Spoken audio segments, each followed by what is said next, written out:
السلام علیکم خواتین و حضرات، حیات رسول سیریز کے ساتھ ہم ایک مرتبہ پھر آپ کی خدمت میں حاضر ہیں۔ گزشتہ نشست میں صلح حدیبیہ کے واقعات پر گفتگو جاری تھی، وہیں سے اپنی نشست کو جاری رکھتے ہیں۔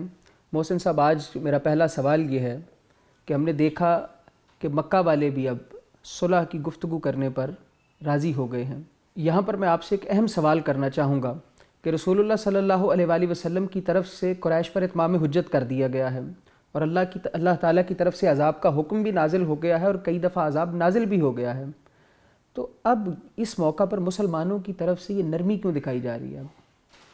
یہ اہم سوال ہے، لیکن اس کا جواب بھی وہی ہے جو ہم نے قریش کے بارے میں عرض کیا کہ نبی صلی اللہ علیہ وسلم بھی اصلاً تو قریشی ہیں، دین ابراہیمی کی روایت میں کھڑے ہیں، حرمت والا مہینہ ہے، حرم مکی ہے۔ اگر وہ اقدام قریش کریں تو جیسے وہ متون ہو جائیں گے، ایسے ہی عربوں کے ہاں مسلمانوں اور اسلام کے خلاف ایک ان کو کلو مل جائے گا۔ ہمیشہ کے لیے وہ اب مسلمان اپنا دفاع کرتے پھریں گے۔ تو یہ اس حکمت میں یہ بات بھی شامل تھی۔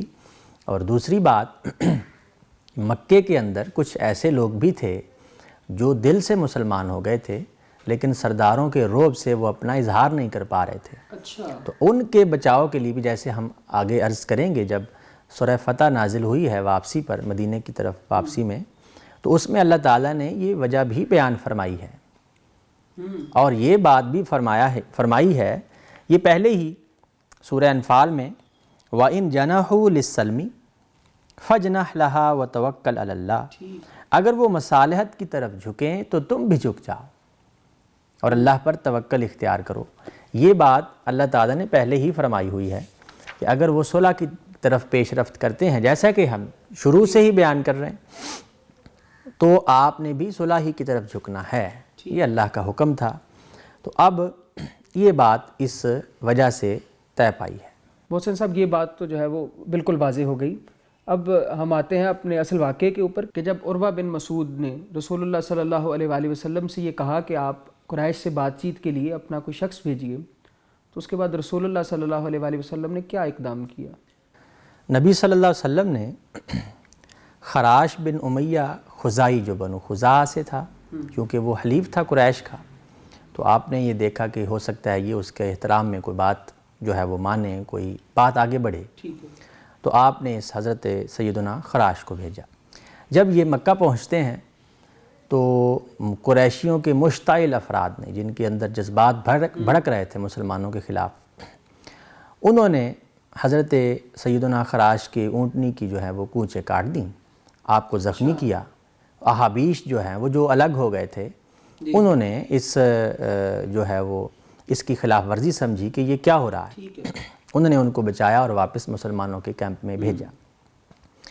آپ نے یہ دیکھا کہ یہ تو بہت مشتعل ہیں اس بارے میں، اور یہ ہرگز برداشت نہیں کر پا رہے، مسلمانوں کو دیکھنا بھی نہیں چاہتے، تو آپ نے کسی ایسے بندے کا انتخاب کرنا پسند فرمایا جس میں قریش عموماً مشورے کے لیے ان کو طلب کرتے تھے۔ روایت کے مطابق قریش نے اپنا نمائندہ اپنی سفارت کے لیے بنو عدی کو چونکہ چنا ہوا تھا، تو اللہ کے رسول صلی اللہ علیہ وسلم نے بنو عدی میں سے حضرت سیدنا عمر رضی اللہ عنہ کا انتخاب فرمایا۔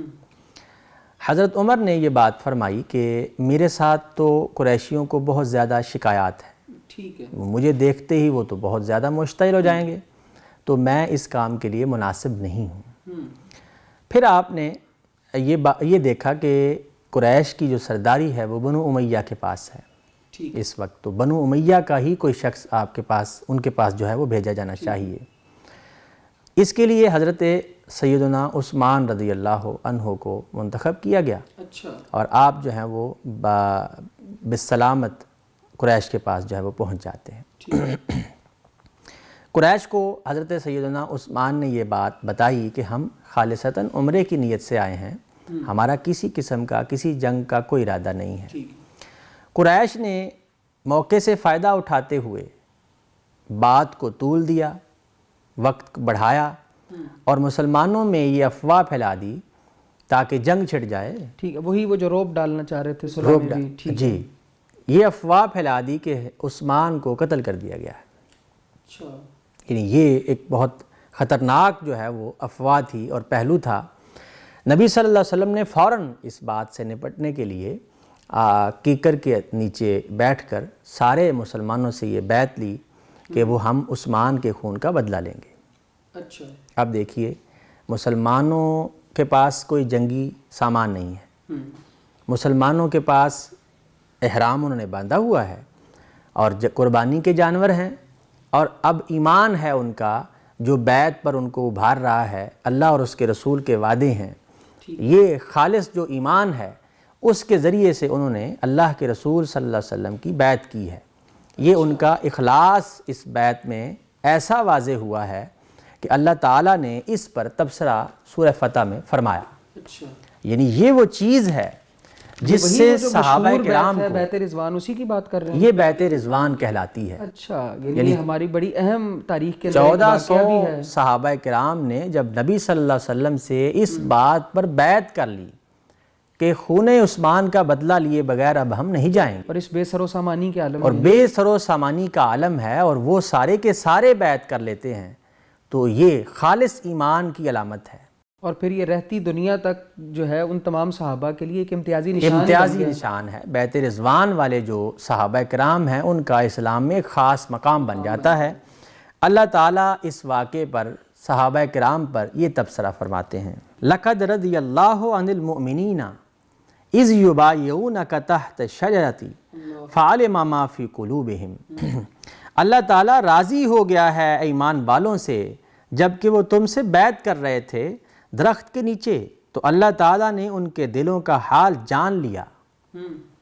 یعنی دلوں کے اندر کیا ہے، اللہ کو یہ چاہیے، وہ کیفیت جو انسان کے اندر ہوتی ہے، یعنی عمل کی کثرت نہیں دیکھتا بلکہ اندر کی کیفیت دیکھتا ہے۔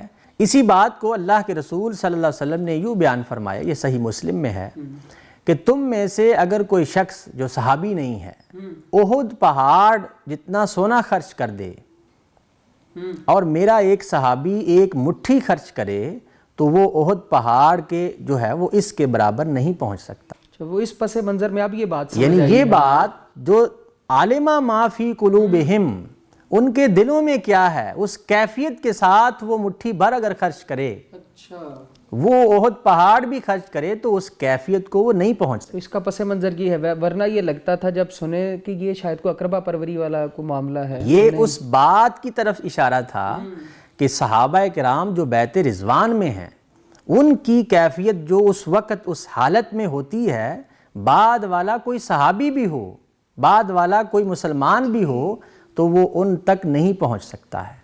یہ اس بات کی طرف اشارہ تھا۔ فرمایا ہے فَأَنزَلَ السَّكِينَةَ عَلَيْهِمْ، تو اللہ تعالیٰ نے، یعنی اب جب اس نے دلوں کو دیکھ لیا، ان کی کیفیت کو جان لیا اور ان سے راضی ہو گیا ہے، یعنی اللہ تعالیٰ کی رضا حاصل ہوگی، کوئی چھوٹی بات نہیں ہے۔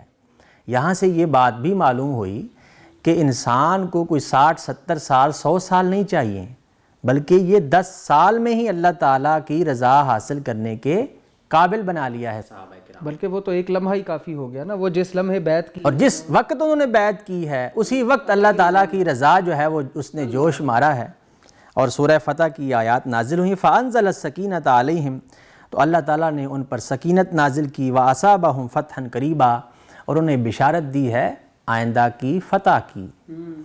تو اب یہ فتح مبین کہلاتی ہے۔ سورہ فتح جب نازل ہوئی اِنَّا فَتَحْنَا لَكَ فَتْحًا مُبِينًا، ہم نے آپ کو ایک واضح فتح عطا کر دی ہے، یہ اشارہ تھا فتح مکہ کی طرف۔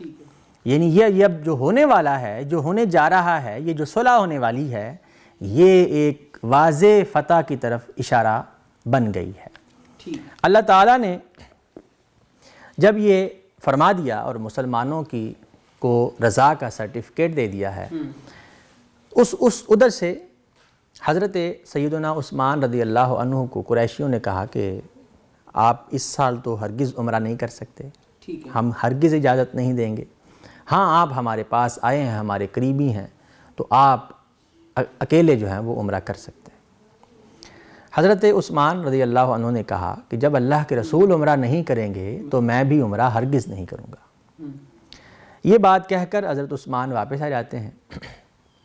مسلمانوں نے سیدنا عثمان کو جب دیکھا تو یہ بات معلوم ہوئی کہ یہ تو افواہ بالکل جھوٹی تھی، یہ بات ہی غلط تھی، قریشیوں نے مسلمانوں کو مشتعل کرنے کے لیے، ان کو تتر بتر کرنے کے لیے کہ وہ مسلمان یہاں سے اٹھ کر چلے جائیں، بھاگ کھڑے ہوں، جب انہوں نے یہ دیکھا کہ مسلمانوں نے تو بیعت کر لی ہے اپنے رسول کی اور اس قدر اطاعت میں ہیں، اس قدر تعظیم میں ہیں، اس قدر ان کا ایمان مضبوط ہے کہ کوئی شخص جو عرب کا کوئی بھی فرد ہو ان کا مقابلے میں نہیں کھڑا ہو سکتا، تو قریشیوں نے جو مجبوری ہے اس کے لیے صلح کے لیے جو ہے وہ آمادگی اختیار کی۔ یہ تاثرات تو عروہ بن مسعود ثقفی نے بھی جا کے بتائے تھے نا اس تعظیم کے، کہ یہ جائیں گے نہیں اس رسول کو چھوڑ کے، یہ ہرگز نہیں ہو سکتا کہ تم ان کو یہاں سے بھگا دینے میں، جیسے کہ تمہارا ذہن ہے، کامیاب ہو وضو کے پانی کو بھی جو ہے وہ نیچے نہیں گرنے دیتے، تو وہ اس رسول کا خون کیسے گرنے دیں گے؟ بالکل، تو یہ ممکن نہیں تھا۔ ادھر سے عرب کا پریشر ہے، حدود حرم ہے، حرمت والا مہینہ ہے، ایک گروہ عمرے کے لیے کھڑا ہے، اور اب وہ با مجبوری اس بات پر آمادہ ہوئے ہیں کہ اب وہ صلح کی طرف ہاتھ بڑھائیں۔ حضرت عثمان رضی اللہ عنہ واپس آتے ہیں، وہاں سے پھر وہ اپنا نمائندہ سہیل بن عمرو کو بھیجتے ہیں۔ یہاں سے نبی صلی اللہ علیہ وسلم اور سہیل بن عمرو اب ایک معاہدہ لکھنے جا رہے ہیں۔ اس معاہدے میں اللہ کے رسول صلی اللہ علیہ وسلم کی طرف سے سیدنا علی رضی اللہ عنہ لکھنے والے تھے، کاتب وہ تھے، انہوں نے محمد رسول اللہ لکھ دیا۔ تو سہیل بن عمرو نے کہا کہ ہم اگر آپ کو اللہ کا رسول ہی مانے معاہدے میں تو ہم جنگ کیوں کریں گے، آپ یہ رسول اللہ کا لفظ کاٹ دیجیے۔ نبی صلی اللہ علیہ وسلم نے سیدنا علی سے یہ کہا کہ یہ جو لفظ ہے رسول اللہ کا یہ کاٹ دو اور محمد بن عبداللہ لکھ دو، اور آپ جو ہے وہ اللہ کے رسول کی تعظیم میں، آپ کے نام کی تعظیم میں ان کا دل گوارا نہیں کر رہا تھا کہ یہ کام کریں، تو آپ نے کہا کہ یہ مجھ سے نہیں ہوگا۔ آپ نے پھر خود وہاں سے نام کاٹ دیا اور وہاں پر محمد بن عبداللہ لکھوایا۔ اب یہ معاہدہ طے پا گیا ہے۔ اس میں یہ شکیں جو روایات سے معلوم ہوتی ہیں، اس میں پہلی شک یہ ہے کہ مسلمانوں اور قریش کے درمیان 10 سال تک کوئی جنگ نہیں ہوگی۔ اب یہ دیکھیے کس قدر اہم بات ہے، یعنی یہ جو مسلمانوں پر وہ اپنا رعب جما رہے ہیں، اب وہ کس قدر بیوقوفی میں کھڑے ہیں، اپنی صفوں کو تتر بتر کرنے کے لیے، اپنی صفوں کو ختم کرنے کے لیے، بس صرف اپنی انا کو بچانے کے لیے یہ کام۔ اور رسول اللہ تو شروع سے چاہتے یہی تھے کہ یہ موقع دیں اور میں عرب تک اپنا پیغام پہنچا لوں۔ اب پیغام جو ہے وہ اسلام کا کس قدر تیزی سے بڑھے گا اس معاہدے کے لکھے جانے کے بعد، اب آگے ہم آئندہ اس پر بحث کریں گے۔ تو پہلی شک میں ہم نے دیکھا کہ 10 سال تک جنگ نہیں ہوگی۔ دوسری شک میں ہے کہ کوئی شخص، کوئی قبیلہ، کوئی گروہ، دونوں گروہوں میں سے کسی کا حلیف بنتا ہے تو وہ اس کو اجازت ہوگی، مسلمانوں کا حلیف بن جائے، قریش کا حلیف بن جائے، ان کے ساتھ اس معاہدے میں شامل ہو جائے، جیسے چاہے وہ کر سکتا ہے۔ یعنی اب وہ بھی پھر ان کے لیے بھی 10 سال کی صلح، 10 سال کی صلح اس معاہدے میں شامل ہو سکتا ہے۔ تیسری شک یہ تھی کہ اگر قریش کا کوئی شخص اپنے ولی کی اجازت کے بغیر مسلمانوں کے پاس آئے گا تو وہ واپس کریں گے، اور اگر مسلمانوں میں سے کوئی مدینہ میں سے مکہ جائے گا تو وہ واپس نہیں کریں گے۔ یہ اس جاہلی حمیت کی اور اپنی انا کی تسکین کے لیے انہوں نے یہ شک لکھوائی ہے کہ یہ پتہ لگے کہ اصل میں جیتے ہم ہی ہیں، ہم اپنی بات اوپر رکھتے ہیں، فوقیت ہماری رہی ہے، یعنی فوقیت، یہ اپنی انا کو وہ تسکین دینے کے لیے لکھوا رہے ہیں۔ انہوں نے، اور آخر میں وہ لکھواتے ہیں کہ اب اس سال تم عمرہ نہیں کر سکتے، وہ قسم بھی پوری کر رہے ہیں، آپ نے جو ہم ہیں حلف اٹھایا ہوا ہے اس کو ہم نے پورا کرنا ہے، اس سے ہم پیچھے نہیں ہٹیں گے، تو ابھی آپ جو ہے وہ واپس چلے جائیں گے، اگلے سال آپ عمرہ ادا کر سکتے ہیں، آپ کو کوئی نہیں روکے گا، اور 3 دن کے لیے آپ مکہ ٹھہریں گے، اس کے بعد فوراً مدینہ چلے جائیں گے۔ اس کو معاہدہ حدیبیہ کہا جاتا ہے، اور یہ ہمارے تاریخ میں ایک بہت اہم واقعہ ہے۔ تو جیسا کہ ان شرائط میں ہم دیکھ رہے ہیں کہ ظاہری طور پر یہ لگ رہا ہے کہ قریش کو ایک طرح کا تفوق حاصل ہے، اور پھر ہم تاریخ میں یہ دیکھتے بھی ہیں کہ ان شرائط صلح پر مسلمانوں کے ایک گروہ میں آزردگی، دکھ اور غم کی کیفیت بھی پائی جاتی تھی کہ گویا ہم شکست تسلیم کر رہے ہیں، تو یہ کیوں تھا؟ یہ معاہدہ دیکھتے اور پڑھتے اور سنتے ہی سیدنا عمر رضی اللہ عنہ نے جب یہ دیکھا کہ یہ ہمیں اب عمرے سے واپس لوٹا رہے ہیں تو یہ ایک قسم کی ذلت محسوس کی جا رہی. قریش میں ظاہر ہے یہ بات تو تھی کہ ہم ایک حق پہ بھی ہیں, نیک نیتی سے آئے ہیں, ہماری کوئی غلطی نہیں ہے, تو ہمیں کیوں واپس بھیجا جا رہا ہے اور یہ کیوں شرط رکھی گئی ہے. آپ رضی اللہ عنہ نبی صلی اللہ علیہ وسلم کے پاس آتے ہیں اور پوچھتے ہیں کیا اے اللہ کے رسول ہم حق پر نہیں؟ تو آپ نے فرمایا کیوں نہیں؟ تو کیا جب ہم قتال میں ہوں گے اس وقت تو ہمارے گروہ میں سے لوگ جنت میں اور ان میں سے جو کفار کے لوگ ہیں وہ جہنم میں نہیں جائیں گے؟ تو آپ نے فرمایا بالکل کیوں نہیں, ایسا ہی ہوگا. تو پھر ہمیں کیوں لوٹایا جا رہا ہے, ہم نے یہ کیوں شرط مانی ہے؟ نبی صلی اللہ علیہ وسلم نے فرمایا ابن خطاب میں اللہ کا رسول ہوں, میں اس کی نمائندگی میں اس کے زیر سایہ ہی یہ کام کر رہا ہوں, اللہ تعالیٰ مجھے ضائع نہیں کرے گا. یعنی یہ بات آپ نے حضرت عمر سے فرمائی. ادھر صحابہ کرام کو یہ آسردگی ہے, آپ دکھ کا اظہار کر رہے ہیں کہ یہ ایک شک انہوں نے رکھ دی ہے, ایک تو جانے کی یہاں سے اور دوسری کہ ان کا بندہ آئے تو واپس کرنا ہے, ہمارا جائے تو واپس نہیں کرنا. تو یہ ایک قسم کا اپنی انا کو تسکین دینا ہے اور وہی جاہلی حمیت ہے کہ اپنی بات کو اوپر رکھنا ہے. تو یہ مسلمانوں میں ایک کیفیت طاری ہے. وہاں پر بیعت رضوان طے ہو گئی, وہاں پر ان کا ایمان چیک ہو گیا, اور یہاں پر اب دوبارہ ایک بات ان کی اطاعت کی معلوم ہو رہی ہے. یہ بھی اصل میں ایمان کی حمیت ہی ہے جس کی وجہ سے وہ چاہ رہے ہیں. ایمان کی حمیت ہے اور اطاعت رسول ہے. یعنی ان سارے حالات میں وہ کوئی ایسا اقدام نہیں کر رہے جس سے ان کا صبر ختم ہو جائے, جس سے ان کی اطاعت رسول ختم ہو جائے, جس سے ان کا کوئی ایسا پوائنٹ سامنے آ جائے جس سے ان کی وہ ایمان کی خرابی معلوم ہو. ایسا وہ کام کوئی بھی نہیں کر رہے, بلکہ ایک دل کے اندر جو کیفیت ہوتی ہے دکھ کی, آسردگی کی, وہ انہوں نے ظاہر کی ہے اپنے الفاظ سے. اللہ کے رسول صلی اللہ علیہ وسلم نے ان کو حوصلہ دیا اور انہوں نے کہا کہ یہ اللہ ہی کی طرف سے ہے, اور تم دیکھو گے کہ یہ جو معاہدہ ہے یہ اسلام کے لیے کتنا کارآمد ثابت ہوتا ہے اور اسلام کا پیغام اب کہاں کہاں تک جاتا ہے. تو یہ جب سہیل بن عمر نے یہ لکھوایا تو اس کا بیٹا ابو جندل مکے میں مسلمان ہو گیا تھا, اور وہ وہاں سے آتا ہے مسلمانوں کے کیمپ میں, مکے سے آ کر معاہدے کے بعد مسلمانوں کے پاس آ جاتا ہے. تو سہیل بن عمر کہتا ہے دیکھیے معاہدہ جو ہے وہ ہم نے لکھ لیا ہے, اس کی پاسداری میں اب آپ میرے بیٹے کو واپس کریں گے. اچھا. ابو جندل کہتے ہیں, صحابی ہیں, کہتے ہیں کہ یا رسول اللہ میں بڑی مشکل حالات میں ہوں, مجھے آپ واپس نہ کیجئے, مسلمان ہو گیا ہوں. تو آپ نے فرمایا کہ ابو جندل تم واپس جاؤ, میں نے معاہدہ کر دیا ہے, اے اللہ تعالیٰ تیرے لیے آسانیاں پیدا فرمائے گا. یعنی اللہ تعالیٰ اس کے لیے کشادگی کرے گا, آسانیاں پیدا کرے گا, اور بعد کے حالات نے یہ ثابت بھی کیا. اس واقعے سے بھی مسلمان اب کس قدر آسردہ اور کس قدر دکھی ہیں کہ اپنے ایک بھائی کو ہم نے جو ہے وہ صحابی ہیں, مسلمان ہیں, ان کے حوالے کر دیا ہے.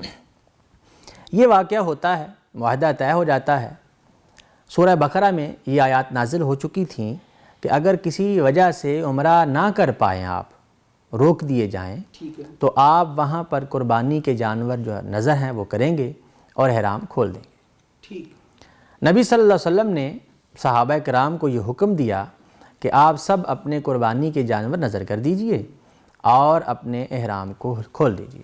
سب سے پہلے آپ نے ابتدا کی, آپ نے یہ شروع کیا, اور سارے صحابہ کرام نے آپ کی اطاعت میں یہ عمل بجا لایا. بہت شکریہ محسن صاحب. خواتین و حضرات, اب تک کے لیے اتنا ہی. اگلی نشست میں ہم اس معاہدے کی حکمتوں کے اوپر گفتگو کریں گے. تب تک کے لیے ہمیں اجازت دیجیے. اللہ حافظ.